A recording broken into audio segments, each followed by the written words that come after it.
everybody. I'm here with Trey, the owner of the Station Seafood Company here in Cypress. We're just going to ask him a few questions and get to know him a little bit better and get to know his business a little bit better. All right? Awesome. So, Trey, what made you decide to open this business? True story. It was a long time ago. I say a long time ago. I was working in corporate America. It had to be maybe 2001, 2002. It was about 20 years. Yeah. That's crazy. Yeah. I was standing in line at a bank, and there was a gentleman in front of me who had a humongous wad of cash, and he was making a deposit. I was in my late 20s at the time, so I was just tapping on the shoulder. I said, "Excuse me, sir, you don't mind telling me, like, what do you do for a living?" Right? And he said, "I sell barbecue on the street after the club closes." I said, "Wow, okay." So that got my wheels turning, and I want to say maybe a month or two later, I was trying to sell barbecue. I was working in corporate America, like I said, and at the same time started a food truck. And the success just kind of took off. But initially, it's part of what I do. I like food, I like entertaining. There we go. A perfect merge. Yeah. All right, sounds good. So I know you said you opened, as far as getting started, you opened the barbecue truck because you saw the gentleman in the It never really got off the ground, so it got stolen. I tried to lock it up and somebody stole it. So I got you. Ooh. that got me into an actual food truck, and this was back when food trucks wasn't popular. Right. Right now they're kind of a thing. I have tremendous respect for anybody who can do it. It's a lot of hard work. But yeah, I did that for that's how it started in the food truck. So how did it transition from the barbecue food truck to over to the station? My father knew a guy who was selling seafood out of the food truck, and he had 2 trucks, and he wanted to sell one. So my dad and my family helped me purchase the actual seafood food truck. And I got the concept because I went to school at UT in Austin. There was a night spot called Catfish Station. Okay. And so that's where the original name came from. And then I did searches and was able to trademark it under me and use it here. Oh, fantastic. So Trey, what drives what you do? What's your motivation? Yeah, I wake up every day just kind of knowing that this is what I'm meant to do. The driving factor is, of course, supporting my family. But the main thing is, on top of that, is building something. I've literally built a brand and built something that is going to probably be, hopefully, outlive me. Yeah. So building that is a motivating factor every day, knowing that I'm contributing to something that has the potential to provide for my family long after I'm gone is amazing. And on top of it, I just feel like I'm blessed to do this because this is not work to me. This is something I just want to do. I love talking to people. I love messing around in the kitchen, and so that's definitely my motivation. Awesome. So back to the starting days. What was it like when you first started? I know you said that the barbecue truck didn't work out, then you switched over. So what was that like? It was very scary, and there's 2 phases. So when we talk about first starting, still working full time, starting a food truck. What that looks like, that's when you kind of understand if being an entrepreneur is for you, if this kind of life is for you. It's kind of the testing ground. Right. So that first part was really just being determined enough to keep going in addition to working full time and still being committed to building a business. Right. Once we got over that hump, starting out with the first brick and mortar was tremendously scary, because you just don't know what you don't know. Absolutely. And I just kind of jumped in the business, and we were learning as we were going. And so there's a lot of fear, but when you do that, you build confidence, and you're ready for the next step and the next step and the next step. So starting out, it's a lot of testing of your determination, but a lot of fear as well. And you just push through. You understand that? Sure. So what is something most people don't know about your business?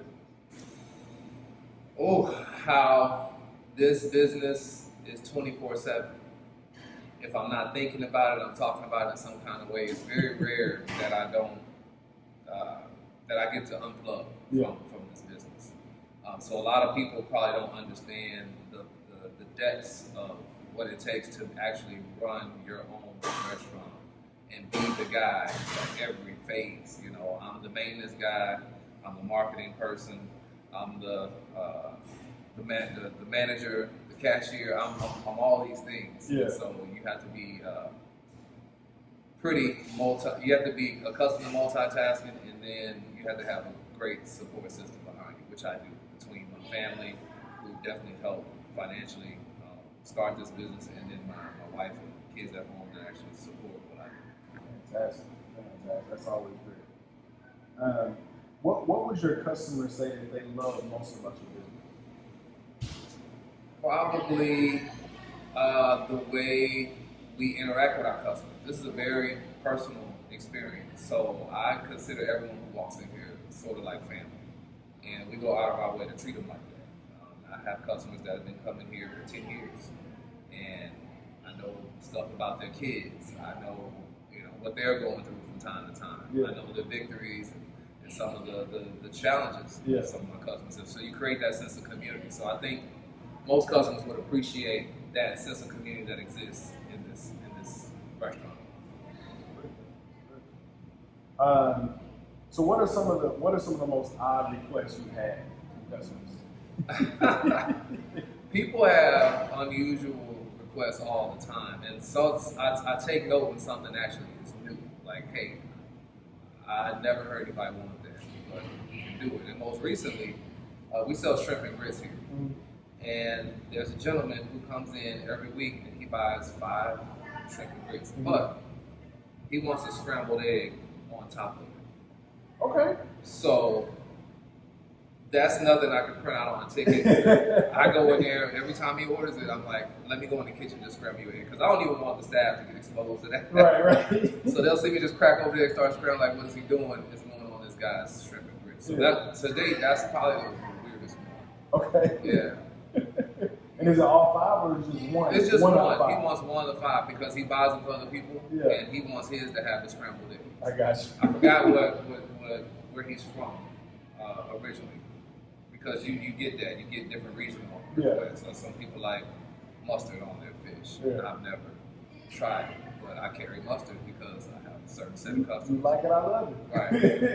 I don't have to eat it, but I will sell it to you. Yeah, for sure. So what were some factors that made you choose this neighborhood? The availability. So when I first got into the business, I'm originally from Southwest Houston. Okay. So at the time, I had a business partner who found a little coffee shop, a little 300 square foot coffee shop. Mm-hmm. And again, I started a food truck. So my first brick and mortar was this little hut that nobody knew what to do with. And we made it into a drive-through only, made-to-order seafood spot. And other than it just being available, I had never been on this side of town before, but now this is my home. So this spot kind of chose me. I don't think I chose it. So you live in Cypress now? I live in Cypress now, yes. Transplanted from southwest side to here, and the people it's a super diverse community. People are extremely nice and genuine, and it's just a nice mix.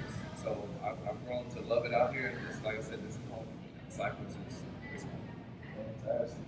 So this is a great transition into the next question. So why do you think that it's important for people to shop locally?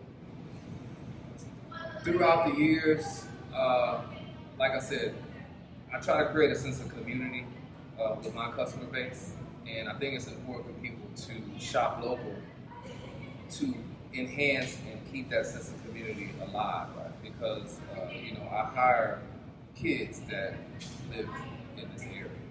That turns into a mentorship of some sorts, and then they go on and go to college or come back, or that happens a number of times. I've been blessed to be in business this long and see that cycle. Yeah. But it's very important because you are supporting people that you live around and that you see every day, and that actually care about what happens in the community. So by supporting me, you're investing your dollars with a person who is a part of where you live, and not only that, I try to connect and give back to my surroundings as well. So it just reciprocates. Yeah. It just reciprocates. Absolutely. So what is your most memorable customer experience? True story. when we were in a drive-through only, you could only pull up a car, order at the window. I had a gentleman in a wheelchair, a motorized wheelchair, roll up to the window, order food, and roll around. I don't know where he came from. He didn't get out of the car. He literally rolled down the sidewalk and pulled up in the drive-through in a wheelchair. There you go. Yeah, that was. I got it on film. It's in my Facebook memory. I saw it the other day. That's fantastic. That is fantastic. So as far as I know you moved from Huffmeister location. How long were you at the Huffmeister location? 8 years. Okay. So I originally started as Catfish Station. Okay. In the little drive-through building owner that I was telling you about. I did my first brick and mortar in 2014. Okay. And that was a success. That was the drive-through. No, the drive-through was 2011. Okay. But then 3 years later, I was in a brick and mortar, which was Huffmeister. Okay. And from that, I grew to another store in Spring, and then I got into some franchising under the Catfish Station. Okay. Yeah. We grew really fast, too fast, and made a ton of mistakes. And to kind of rejuvenate the brand after all the turmoil with the franchisees, I rebranded to the Station Seafood Company. So this is like a spin-off of what Catfish Station was, just because I need to separate from some of the franchise Catfish Stations that are out there. And so it's given me an opportunity, number one, because it's not Catfish Station, I can expand my seafood options. Being a Station Seafood Company takes me out of that box. Right. And so now, we're doing things like alligator, we have seafood oils now. It just opens the playing field to be an actual seafood company and live up to that name. So the transition has been difficult because I built the brand under Catfish Station, but it's also, I'm very optimistic about where it's going. Well, everybody, if you want some quality seafood here in Cypress, somebody who lives in Cypress and gives back to the community, sounds like the Station is the place to be. Over here on Highway 6. You've probably seen it over on Huffmeister, but he's here over on Highway 6 now. Yes, sir. All right. And Trey, do you have I know you got social media and things like that. You can follow us at I Love the Station. The website is ilovethestation.com. You can literally find us on all the platforms at I Love the Station. Okay.